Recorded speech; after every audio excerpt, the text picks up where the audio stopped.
வரும் வழியில் கண்ட மரங்கள் ஆலமரம் நிழல் தரும் பெரிய மரமாகும். விலங்குகளுக்கும் பறவைகளுக்கும் வாழிடமாக அமைகிறது. இதனுடைய பட்டை வேர் போன்றவை மருந்துகளாக பயன்படுகின்றன. சுற்றுச்சூழல் சமநிலைக்கு உதவுகிறது. அரச மரம் அதிக அளவில் ஆக்சிஜனை வெளியிடும் மரமாகும். ஆஸ்துமா இரத்த அழுத்தத்தை குணப்படுத்துகிறது. சுற்றுச்சூழலை தூய்மைப்படுத்தும் மரமாகும்.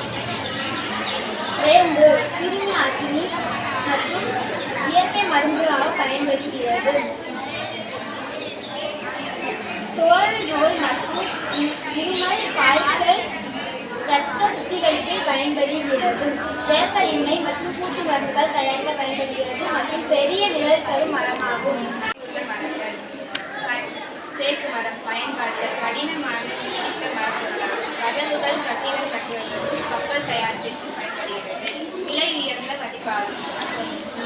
புளிய மரம் புளி வைத்து சமைப்பதற்கும் பயன்படுகிறது. இலைகள் மற்றும் மருத்துவத்திற்கு பயன்படுகிறது. அதிக நிழலுடையது. சுற்றுச்சூழலை குளிர்விக்கும் மரமாக விளங்குகிறது. மாதுளை பயன்படுத்துகிறது. மாதுளை பல ரத்தத்தை சுத்தமாக்குகிறது. மருத்துவம் இரத்தச்சிதைவு மற்றும் உடல் சக்தியை வழங்குகிறது. தோட்டங்களுக்கு மிக அழகாகவும் திகழ்கிறது. மரங்கள் மாமரம் பழம் உண்ணப்படும் மாம்பழம். மரங்கள் பொருட்களுக்கு தயாரிக்கப்படுகின்றன. இலைகள் மத கலாச்சாரத்துக்கு பயன்படுகிறது. தென்னை மரம் தோல் தேங்காய் எண்ணெய்க்கு பயன்படுகிறது.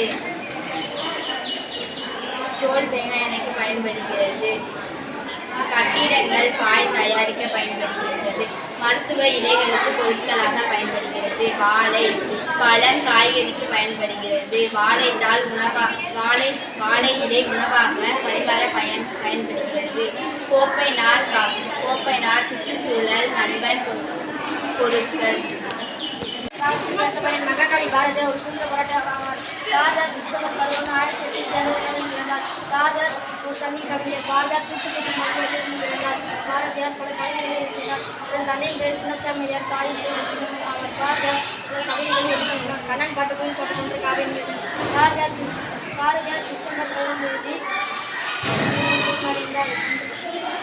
எதிர்காலம் பாரதியார் அனைவருக்கும் உழைக்க வேண்டும் என்று விரும்புகிறார். கல்வி கிடைக்க அவரின் கற்பனை செயலுக்கு கல்வி என்று நாம் பின்பற்றுகிறோம். இலவச கல்வி பெண்களின் கல்வி விஞ்ஞான கல்வி அவரின் செயல்களின் நவீன கல்வி அடிப்படை கொண்டுள்ளது.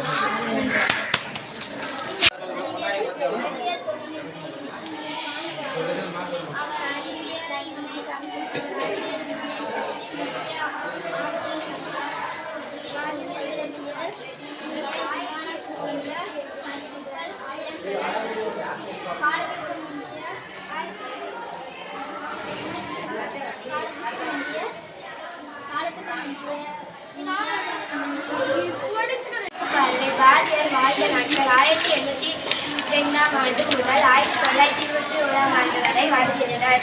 பெண்கள் விடுதலை குறித்து கண்ணோட்டம். பெண்கள் ஆண்களுக்கு இணையாக எல்லா துறைகளிலும் முன்வர வேண்டும். பெண்கள் கல்வி, வேலை, சுதந்திரம் பெற வேண்டும். சாதி மூடநம்பிக்கை போன்றவற்றை அவர் நூற்றாண்டுகளுக்கு முன்பே எதிர்த்தார். பாரதியார் இந்தியா சுதந்திர நாடாதி, மக்களாட்சி, வாக்குரிமை, சமத்துவம் நடைபெறும் என நம்பினார். இவர் இறந்த 26 ஆண்டுகளுக்கு பிறகு இந்தியா சுதந்திரம் பெற்றதில் இவரின் கலைநட்பு பார்வை சரியாய் நிரூபணம். நன்றி. நாங்கள் சொல்லப்பட்ட தலைப்பு பாரதியாரின் தொலைநோக்கு பார்வை.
ஒத்துழைப்பு, கல்வி மாற்றம், அறிவியல் வளர்ச்சி, உலக சகோதரத்துவம், சுதந்திரம் இவற்றை நூற்றாண்டுகளுக்கு முன்னேறி உணர்ந்தார் முன்னோடி சிந்தனை என்று. புதிய சமத்துவம் நிறைந்த சமூகம், ஏழ்மை மூடநம்பிக்கை ஒழிப்பு, திருச்சல் நன்னம்பிக்கை, விழிப்புணர்வு கொண்ட குடிமக்கள்.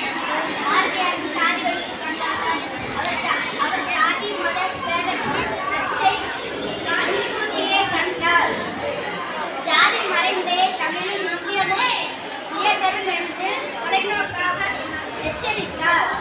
ஜாதி எழுதுகளே சாபமாக எண்ணுவோம் என்று வலியுறுத்தினார்.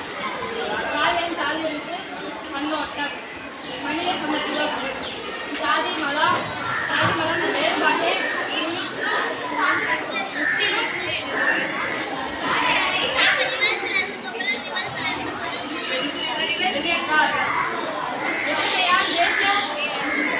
தேசிய உயர்வு கொள்வோம். எந்த நிலை வகைகள்